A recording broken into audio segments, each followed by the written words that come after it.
देश की जनता ऐसी चीजों को बार बार देखते देखते सहनशील हो जाती है, उन्हें कुछ फर्क ही नहीं पड़ता। और जब असली विपत्ति आती है तो उनके लिए नकली और असली विपत्ति की स्थिति में भेद करना मुश्किल हो जाता है। और तीसरा, इस तरह के लोगों की भावनाओं के साथ खेलकर किसी प्रोडक्ट को बाजार में बेचना पूरी तरीके से अनैतिक है। इससे अच्छी तो वो कंपनियां हैं जो अखबारों में और न्यूज़ चैनल्स में और सोशल मीडिया पर पैसा खर्च करके अपने प्रोडक्ट का विज्ञापन देती हैं। यहां पर कम से कम आपको ये पता तो होता है कि आप एक विज्ञापन देख रहे हैं और ये एक पेड विज्ञापन है। लेकिन जब एक विज्ञापन और वास्तविकता के बीच में फर्क पता ही ना चले तो वो स्थिति किसी भी समाज के लिए बहुत खतरनाक होती है, और यहां यही किया गया है। और चौथा, ये पेड प्रमोशन देखकर उन लोगों को बहुत गुस्सा आ रहा होगा जिनके बच्चे गायब हुए हैं और आज तक वो अपने बच्चों का इंतजार कर रहे हैं। हैरान करने वाली बात यह भी है कि इससे आपको यह भी पता चलता है कि देश के बड़े बड़े जो न्यूज़ चैनल्स हैं, बड़े बड़े जो अखबार हैं, वो किसी भी खबर को प्रसारित करने से पहले उस पर कितनी रिसर्च करते हैं, कितनी गंभीरता से उस पर काम करते हैं और खबरों में सच्चाई की कितनी पुष्टि करते हैं। ये पूरा मामला पेड प्रमोशन का है, यानी फर्जी है।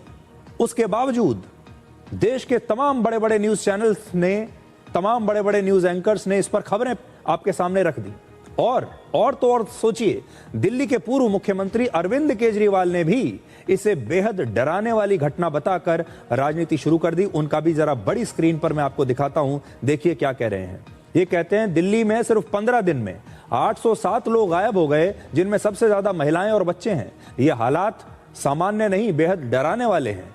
और दिल्ली की राजधानी में लोगों की सुरक्षा भगवान भरोसे छोड़ दी गई है और दिल्ली में हर स्तर पर बीजेपी के पास पूरी ताकत है, फिर भी दिल्ली इतनी असुरक्षित क्यों है? अब अरविंद केजरीवाल जैसे नेता भी, उन्हें लगा कि ये आंकड़े तो बड़े अच्छे लग रहे हैं, इस पर क्यों ना मैं बीजेपी पर हमला बोल दूं, क्यों ना मैं इस पर राजनीति कर लूं। और उन्होंने इसे एक मौके की तरह लिया और इस मौके का पूरा फायदा उठाकर बीजेपी की सरकार पर हमला बोल दिया। और ये सब कुछ नकली था। देखिए, मैं फिर आपको कहता हूं, आंकड़े सही हैं कि दिल्ली में 15 दिन के, हर 15 दिन के अंदर 800 लोग गायब होते हैं। ये आंकड़े सही हैं, लेकिन जिस प्रकार से इन आंकड़ों को आपके सामने रखा गया, उससे ऐसा लगा जैसे ये इसी बार हुआ है, इसी महीने हुआ है। सच्चाई ये है कि ये पिछले 4 साल से अगर आप देखेंगे तो लगातार हर साल इतने ही लोग गायब हो रहे हैं और वो अलग अलग वजहों से गायब होते हैं।